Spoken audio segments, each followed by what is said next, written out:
नमस्कार। हमारे पास एक और क्वाड्रेटिक है और इसमें इसके जरिए हम सीखेंगे कि हमेशा हमें पूरा सॉल्व करने की आवश्यकता नहीं होती। जैसे ये क्वाड्रेटिक अभी तो नहीं दिख रहा होगा। आप क्या करेंगे, यहाँ पे इसको सॉल्व करने के लिए एलसीएम लेंगे। नीचे x into x minus one होगा, इस पहले टर्म को x से मल्टीप्लाई करेंगे, दूसरे को x माइनस वन से।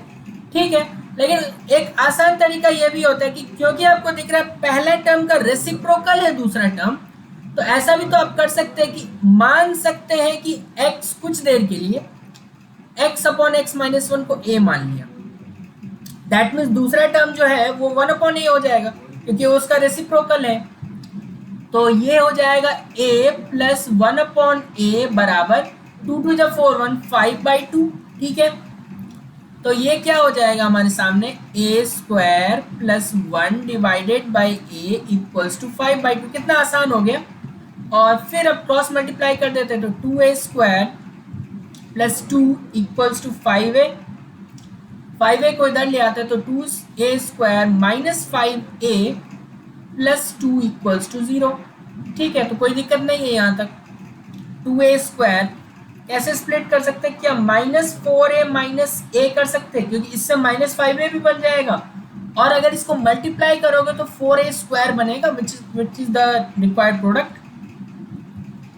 ठीक है, तो फिर क्या था, यहाँ से 2a कॉमन लो तो a माइनस टू, यहाँ से माइनस वन कॉमन लो तो a minus two equals to 0। तो यहाँ से a माइनस टू और 2a minus one equals to 0। तो a का वैल्यू 2 आया और a का वैल्यू 2a इक्वल्स टू 1 करेंगे तो a का वैल्यू का।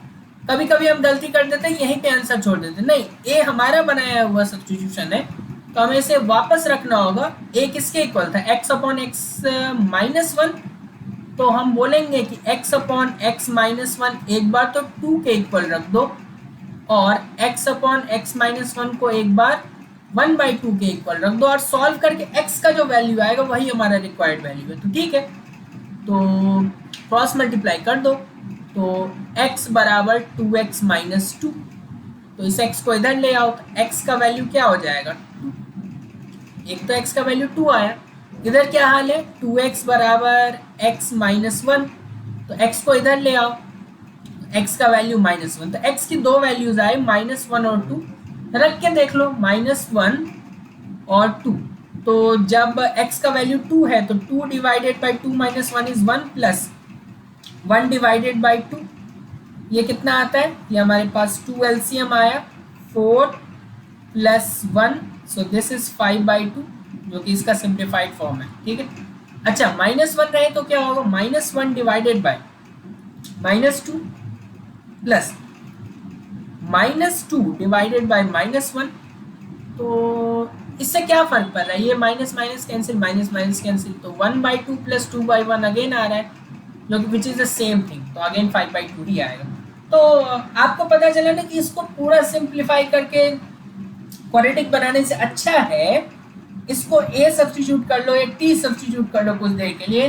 बाद में जब a का वैल्यू आ जाए तो उसको x upon x minus one के इक्वल रख देना, वहाँ से x का वैल्यू मिल जाएगा। तो ये आसान प्रोसेस है, ज़्यादा कैलकुलेशन मिस्टेक के चांसेस यहाँ नहीं होंगे।